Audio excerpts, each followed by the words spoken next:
Welcome to the Great Detectives of Old Time Radio. From Boise, Idaho, this is your host, Adam Graham. In a moment, we're going to bring you this week's episode of Dragnet.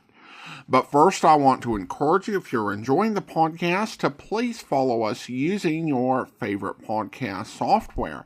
Our listener support and appreciation campaign continues. You can support the show as one of our ongoing Patreon supporters for as little as $2 per month, patreon.greatdetectives.net, and receive special updates from me. You will also, if you support the program at the Shamus level of $4 or more per month, receive access to extra podcasts we do, generally a total of about an hour and a half in time, might be an hour and a half-hour program or 3 half-hour programs. But regardless, we will do some extra stuff that you're able to listen to. Check it out at patreon.greatdetectives.net. But now, from June 28th, 1951, here is The Big Cliff.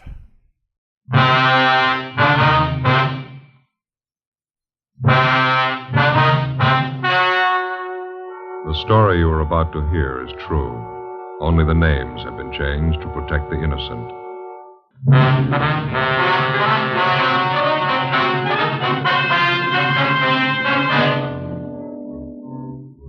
You're a detective sergeant. You're assigned to homicide detail. An elderly man reports the sudden death of his wife. He claims he awoke in the morning to find her dead on the floor of their bedroom. The cause of death is not apparent. Your job? Investigate.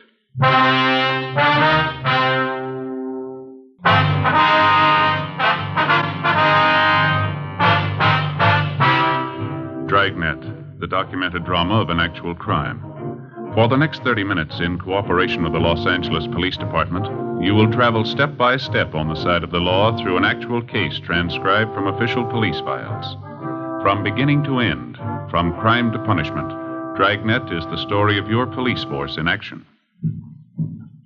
It was Friday, November 12th. It was cold in Los Angeles. We were working the day watch out of homicide detail. My partner's Ben Romero. The boss is Thad Brown, chief of detectives. My name's Friday. It was 9:38 a.m. when I got back to the first floor of the Blackwell Hotel. Room 7. Oh, hi, Joe. Come on. Yeah. How's the old fellow doing? Did he tell you anything? Hasn't talked at all. He's pretty broken up. Woman's dead. That's about it. Well, how about the bruise on her forehead? You think that could have been it? No, it was just a slight bruise. I don't think that could have killed her. They moved the body out of the room yet? Yeah, they just did, taking it downtown for the autopsy. Well, I guess we can take the old man back to his own room now, huh? Yeah, I think so. He's back here in the kitchen there. Fixed him a cup of coffee. He's still feeling pretty bad. Mr. Turner, would you like to go back to your room now? Everything's been fixed up. Mr. Turner? What happened? You can tell me. What happened to Gertrude? I'm afraid we don't know, Mr. Turner. Not yet. I told you about it, didn't I? Woke up this morning about 8 o'clock. Put my arm over on the pillow and she wasn't there. And I got up and I saw her laying on the floor. My wife, Gertrude. I felt her arm. She was cold. Ice cold. Somebody ought to know what happened. Well, we'll let you know just as soon as we get the coroner's report, sir. Would you like to go back to your own room now? What's the coroner have to do with it? Well, he's going to have to perform an autopsy. We'll have the report for you tomorrow morning. I don't want him to do that to Gertrude. I don't want him to. I'm sorry, sir. I'm afraid it's necessary. Deaths of this kind, there was no doctor in attendance, nobody to sign the death certificate. There's nothing I can do, nothing to help her. I'm sorry, Mr. Turner. Can we help you back to your room, sir? Is she still there? No, sir. They've taken her body downtown. Can I give you a hand there? Thank you. All right. I'll get the door. Where'd Mr. Parkson go? Who's that, sir? The hotel manager, Mr. Parkson. Oh, yeah. These are his rooms here. I wanted to tell him thank you for letting me stay down here a while. Well, I think he'll be back in a few minutes. He was busy outside. Nice of him. Let me use his place. I couldn't stay in our room. Not the way it was. Gertrude lying there. It's all right now, Mr. Turner. Can you make the stairs all right? Yes, sir, thank you. I'm just a little tired, that's all. Guess the whole thing's been too much for me. Maybe you'd like to have us call your family doctor. No, we don't have a family doctor. I'll be all right after a spell. It's just hard to understand, that's all. I have to think about it a while.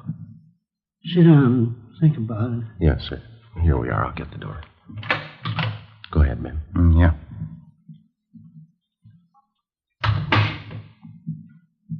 It's right there on the floor, officer.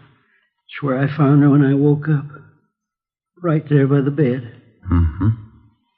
Where have they taken her? Downtown, Mr. Turner, to the county morgue. Oh. They'll let me see her, won't they? Yes, sir, they will. Do you feel up to answering a few questions for us now? All right. I'll tell you everything I know about it. I don't see how it's going to help anything. We'll try to make it as brief as possible, sir. Now, your wife's full name is Gertrude Agnes Turner, is that right? Yes, that's right. Her age? Let's see, Gertrude, 63. Yeah, that's it. I'm 4 years older than her. That's how I always tell. Was your wife in good health, Mr. Turner? Under a doctor's care, anything like that? No. Nothing wrong with her I knew of. Heart trouble? Anything like that? No, sir. She used to have headaches every now and then. A doctor friend of ours back home used to send pills for her to take. That's about all. How was your wife feeling last night? Was she all right then? Just fine. When I woke up, I put my arm over on her pillow. She wasn't there. Then I got up and saw her laying on the floor, right by the bed. Gertrude.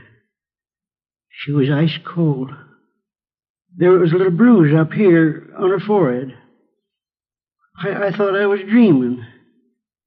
She was dead. We weren't even married a year.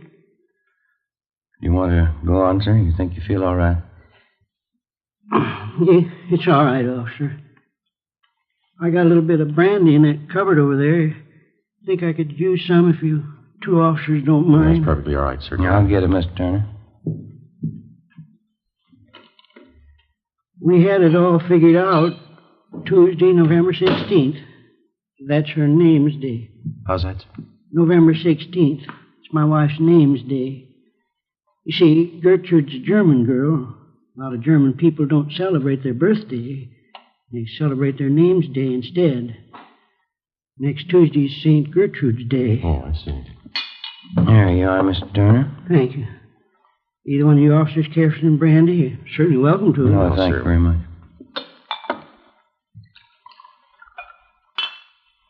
Do you or your wife have many friends in town, Mr. Turner? No, just a few. Around the hotel here. Gertrude and I have only been in California a few months. Come out from Indiana, Fort Wayne. Yes, sir. No relatives here? No, sir. Wife only had one relative living, sister. She's back in Indiana. Well, how did you and your wife get along, all right? Oh, fine. We never had any trouble. I loved her, officer. Did your wife have any enemies that you know of, sir? People she didn't get along with? Somebody who might have wanted to hurt her? Oh, I can't think of anyone. Well, how about some of the men your wife knew before she married you, Mr. Turner? Any bad feelings one of them might have had toward your wife? No, sir, not that I know of. Besides, all her old friends are still back there in Indiana. Mm-hmm. You say your marriage was working out pretty well. Your wife didn't have any gentlemen friends that she might have been interested in? No, sir, I know that for the truth. Gertrude spent her time at home. She didn't run around. She was a good wife. Mm-hmm. Would you know if your wife had any reason at all to take her own life, maybe? Well, that's the last thing in the world Gertrude to do. No reason for it. We had too many things to look forward to. Oh, lots of things. You don't stop living just because you pass 65. Yes, sir. Tell me the truth, officer. Don't you really know what happened to her? No, sir, no more than you do. Afraid we'll have to wait for that coroner's report. I don't understand it, officer. How am I supposed to understand it? Sir? I went to bed last night and I had a wife. Yes, sir. Today's my day off. We're going to take a car ride down the beach. That's the dress she was going to wear hanging up there. Gertrude made it herself. She was going to wear it today. I'll try to take it easy, Mr. Turner. I beg your pardon. She's all I had. Why should she have to die? She didn't have to die, did she? I don't know, sir. Maybe she didn't have a choice.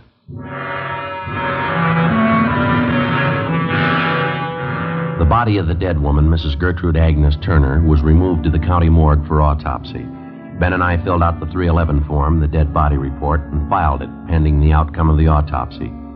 A couple of Mr. Turner's friends who lived upstairs from him at the Blackwell Hotel agreed to look after the old man until he got over the shock of his wife's sudden death. 7:45 the next morning, I checked in for work as usual. Morning, Joe. Morning. What do you know? Not much. Pretty slow. How about the Turner woman? No word on the autopsy, huh? No, coroner hasn't called yet. Have you got any smokes? I left the house in a hurry this morning. Forgot everything. Yeah. Right here. Oh, thanks. Here. Thanks. Lousy morning. Another row with the wife. No? What's the matter? Oh, another one of those church bazaars she got herself mixed up in. She's calling on me for help again. Oh, yeah? What you want you to do now? Remember the last time, don't you? That spring bazaar? Had me working on decorations down to the church 7 nights a week. 18 women running around telling you what to do. Yeah. It's like a madhouse, Joe. This time it's even worse. How do you mean? This time the ladies figure they ought to have a little more production. They want me to dress up in some kind of a funny costume. Auction off pies and cake. You know, stovepipe hat, false mustache will work. No? You turned them down, huh? You won't do it, will you? Well, not exactly. Wife kicked up such a row, I guess I'll end up doing it. Got an idea, though. Uh-huh. Wouldn't be so bad if I had somebody to work with me. You wouldn't like to help me out, would you, Joe? Well, I'll tell you, I'm going to be a little busy, Ben, but if I get a chance, I'll drop out to see you, though. I'll get it. Yeah. Homicide Friday. Oh, yeah. How's that? All right. Yeah. Okay, we'll be right over. Was Doc Cephalou over at the morgue about Miss Turner? Got the autopsy report for us? Yeah, they won't sign the death certificate. What's the trouble? A couple of things. Looks too suspicious for him, they said. How'd they list the cause of death? She suffocated. 8:15 a.m. We went across the street and talked with Dr. Cephalou. All he could tell us was that Gertrude Turner had suffered severe convulsions and that she had died of suffocation. There was a small bruise in her forehead and numerous other small bruises around the base of the throat. Not enough to say that the woman had been murdered, and yet too much to dismiss the case as an accidental death. Together with Lorman and Barrett from Homicide, Ben and I looked up some of the friends of Mr. and Mrs. Turner. We found 2 points which didn't check out with the story that Mr. Turner had told us. According to the friends, Turner had had some violent arguments with his wife. On at least one occasion, he'd struck her. And secondly, the dead woman did have a gentleman friend in the neighborhood, but his conduct with her had been above question. It was strictly friendship. We decided to take it from there. We went back to the Blackwell Hotel and found Mr. Turner in his room. He was wrapping up some of his wife's personal effects and packing them in corrugated boxes. We told him about the coroner's report.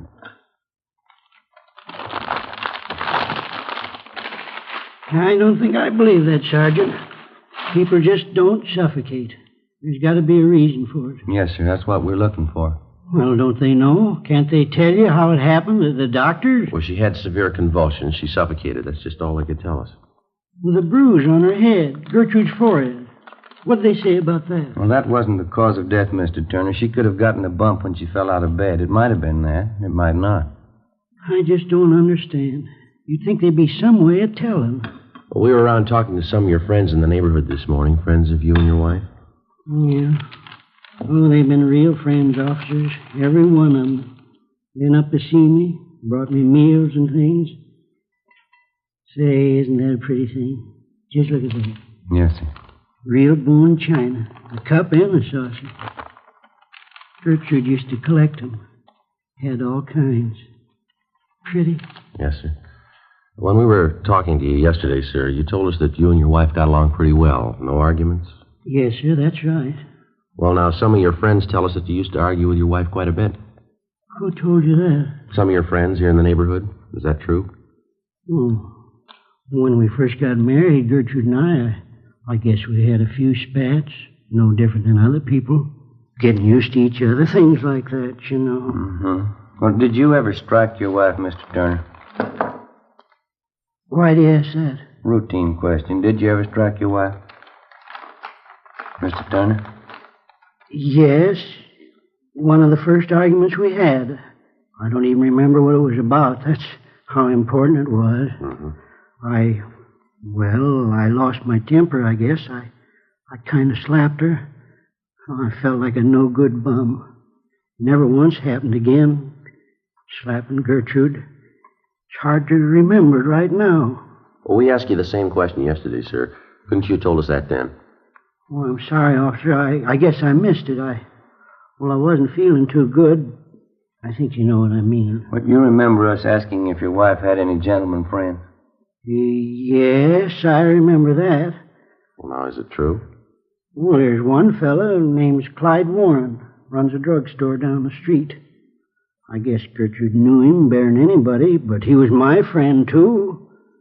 Well, did you ever complain to this Clyde Warren that he was spending too much time around your wife, that he ought to see less of her? I think I did maybe once or twice. It was kind of in a fooling way. Certainly didn't mean it. Clyde Warren's one of my best friends. Well, did you ever complain to your wife that she was seeing too much Warren? No, sir, never even mentioned it. Why ask me all these things? Well, your wife's dead, Mr. Turner, and we still haven't found out why.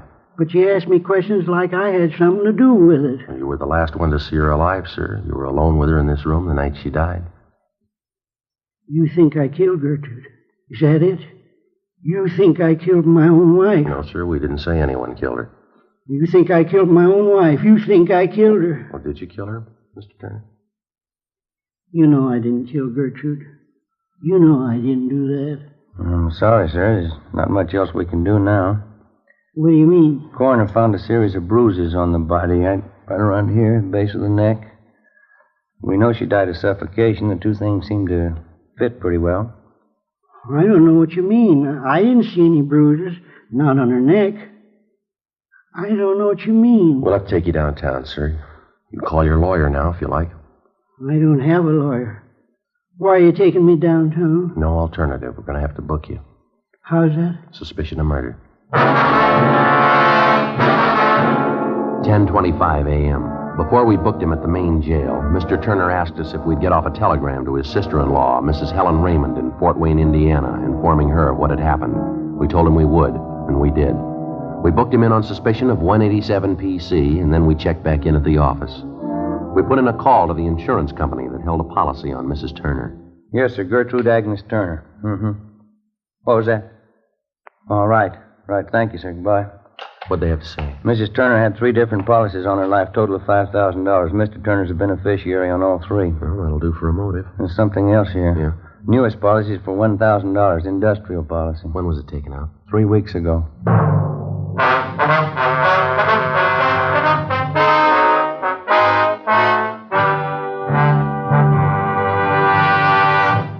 You are in the Scientific Investigation Division of the Metropolitan Police Department, the ballistics room.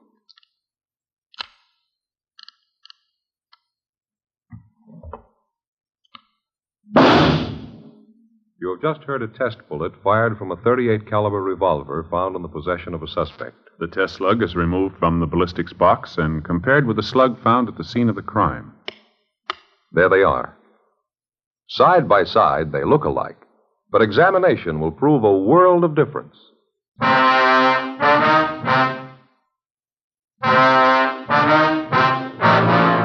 Monday, November 15th, 10 a.m. The investigation went on. We failed to uncover any additional evidence against the suspect, Mr. Turner. We had 3 main points against the man. The recently issued insurance policy on his wife for $1,000, the fact that he had fought with his wife and struck her on several occasions, and the series of bruises which had been discovered at the base of the dead woman's neck. Well, as it stood, we weren't too sure that the case would hold up in court. Ben was less sure that the old man was actually responsible for the death of his wife.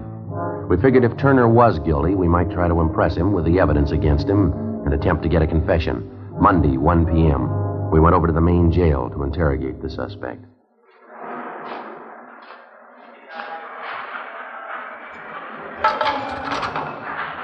You want to step aside there? They want to lock that door. Oh, yes, sir.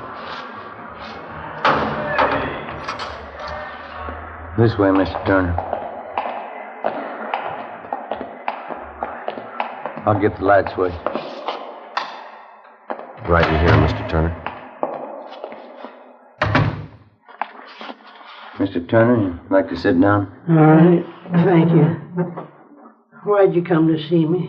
Have you found out something? We've been checking a little bit further into the case, Mr. Turner. We got a few more questions for you, if you don't mind. Did you send the message to my sister-in-law, Mrs. Raymond, the one I asked you to send? Yes, sir. We took care of it. You got the address right, didn't you? Fort Wayne, Indiana? That's right. Just sent a telegram, told her all about it. That was 2 days ago. She should have gotten it by now. I haven't heard a word from her. Are you sure she got the telegram all right? Pretty sure. We'll check on it when we get back to the office. A few things we got here that you might like to know about, sir. Maybe you can help clear them up for us. What's that, officer? We understand that your wife, Gertrude, had some insurance on herself. $5,000 worth? Yes, that's right. Something you want to know about it? Well, she named you as the beneficiary in each of her policies. Is that correct? Yes, sir. Gertrude was a great believer in insurance. Don't hold with it too much myself. She used to tell me all the time. Yes, sir. In case she died first, she wanted me to have a little something for old age. Something to retire on. And get a little ranch out in the valley. I understand she took out a policy just lately, $1,000 about 3 weeks ago. I know about it. I didn't want her to do it. Clean waste of money, I told her. Payments are pretty steep. Well, sir, is there anybody who can back that up? That you told your wife you didn't want her to take out that policy? No, I don't think so. We didn't talk about our business with other people. Mm-hmm. Yeah. Friday, Romero. Yeah? What is it? Phone call says it's important. Either one of you. Do you want to get it, Ben? You okay? You can take it out the desk here. All right, thanks. I think I know what you mean. The insurance. You think that's why I killed Gertrude. Isn't that right? Well, sir, put yourself in our place, Mr. Turner. What would you think?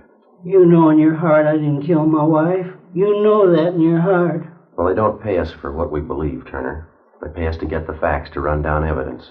Doesn't make any difference what I believe. But you know I didn't kill her. You know that, don't you? Well, sir, I know we asked you if you ever argued with your wife, and you told us no. We found out you beat her up a couple of times. We asked you if she was friendly with any of the men in the neighborhood. You told us no. We found one. We asked you about the bruises the coroner found on her neck. You don't know. You can't explain them. We asked you if your wife had been ill, if she had any sickness, to explain her dying the way she did, and you said no. We asked you about the insurance. You can't explain that either. 3 weeks before she dies, she takes out $1,000 on her life. She dies in the same room with you, and you don't know how or why. Now, you tell me, mister, what are we supposed to believe? I didn't kill her. Somebody has to believe it. Somebody. I didn't kill her. Joe, see you a minute? Yeah. Yeah. That phone call, it was long distance. Turner's sister-in-law, Mrs. Raymond. What you want? Calling from Fort Wayne. She's flying out here tonight. Seemed pretty wrought up. About her sister, huh? Mostly about Mr. Turner. She claims he's innocent. Seems pretty sure of it. She can prove that Turner didn't kill his wife? That's what she said. She's bringing the proof with her. Tuesday, November 16th. Turner's sister-in-law, Mrs. Raymond, was scheduled to arrive at 6 p.m. by plane from Indiana. At 2 p.m., one of the main points in the case against the suspect was proven false. A woman friend of Mrs. Turner, after reading of the husband's arrest in the paper, informed us that while Mrs. Turner was visiting her home a few days before she died, she complained of a severe headache. The woman's son, who was studying to be a chiropractor, attempted to treat Mrs. Turner's headache by manipulating the muscles in her neck and shoulders. The woman said that Mrs. Turner called the next day and complained about receiving bruises on her neck as a result of her son's experimental treatment. The son came down to the office and signed a full statement to this effect. At 7 p.m., Mr. Turner's sister-in-law arrived.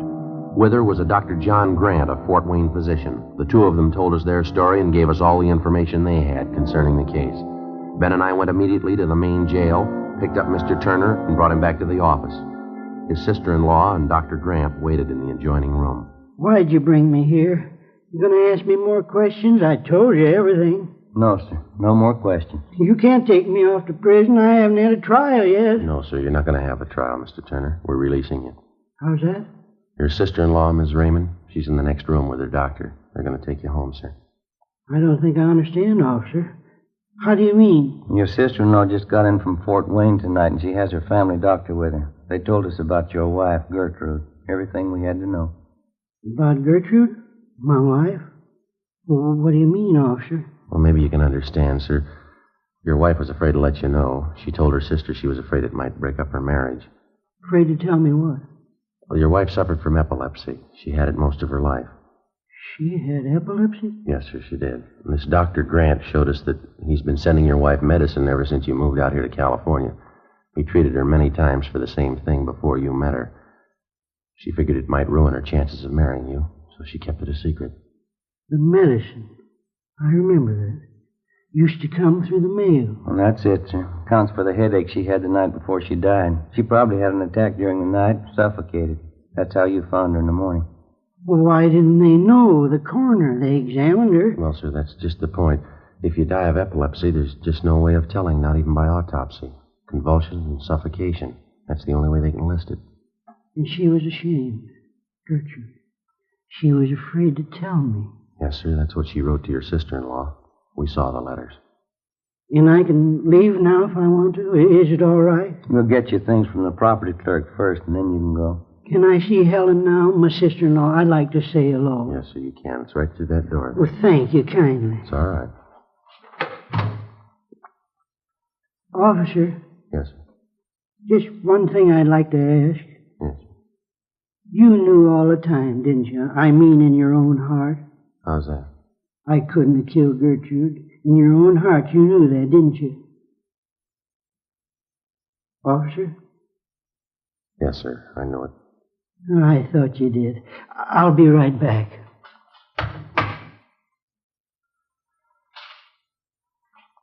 Joe? Huh? I wouldn't worry about him. What's that? We'll call it a white lie.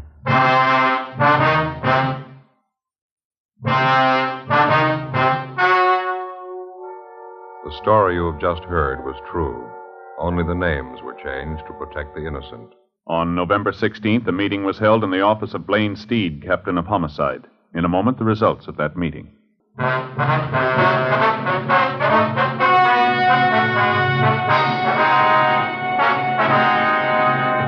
The death of Gertrude Agnes Turner was proved beyond a doubt to be due to natural causes. A 9.10 report was made which completely exonerated the husband of the dead woman.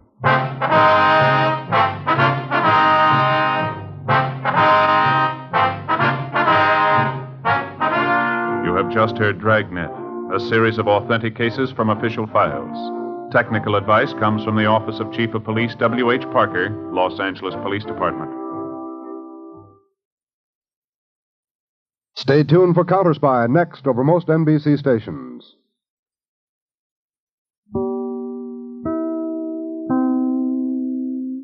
Welcome back. He wanted some help, but no doubt the best he's going to get is Joe Friday coming down to the church event to chuckle quietly at Ben in his outfit. This is an interesting episode and features a case where the police had reason to be suspicious and acted appropriately, but nevertheless the suspect was innocent. The purpose of the investigation is ultimately to get at the truth, not jump at first conclusions or impressions. The only thing that may have given a clue to what was actually going on were the small insurance policies.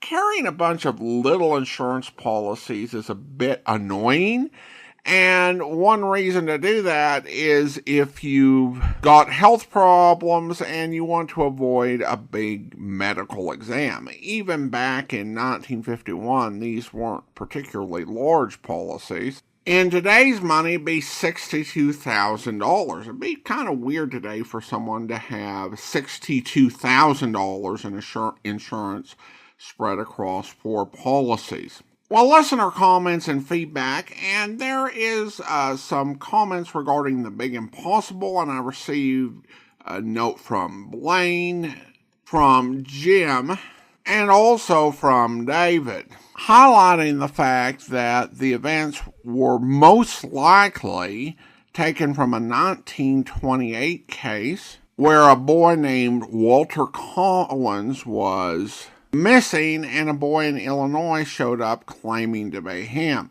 but was later proven to be an imposter. In real life, the mother knew from the start, Christine Collins, that this was not her son. The LAPD captain, J.J. Jones, thought she was a bad mother and she was embarrassing the police department, and so had her committed. Until the imposter admitted that he was not her son, and Mrs. Collins subsequently sued the LAPD and won a judgment which was never paid. A farmer was found and convicted of the crime, but even though he admitted to other murders, he denied murdering Walter Collins, who admitted to being an accessory, recanted her confession, and Mrs. Collins spent the rest of her life trying to find her son. This story was also the basis of the movie The Changeling.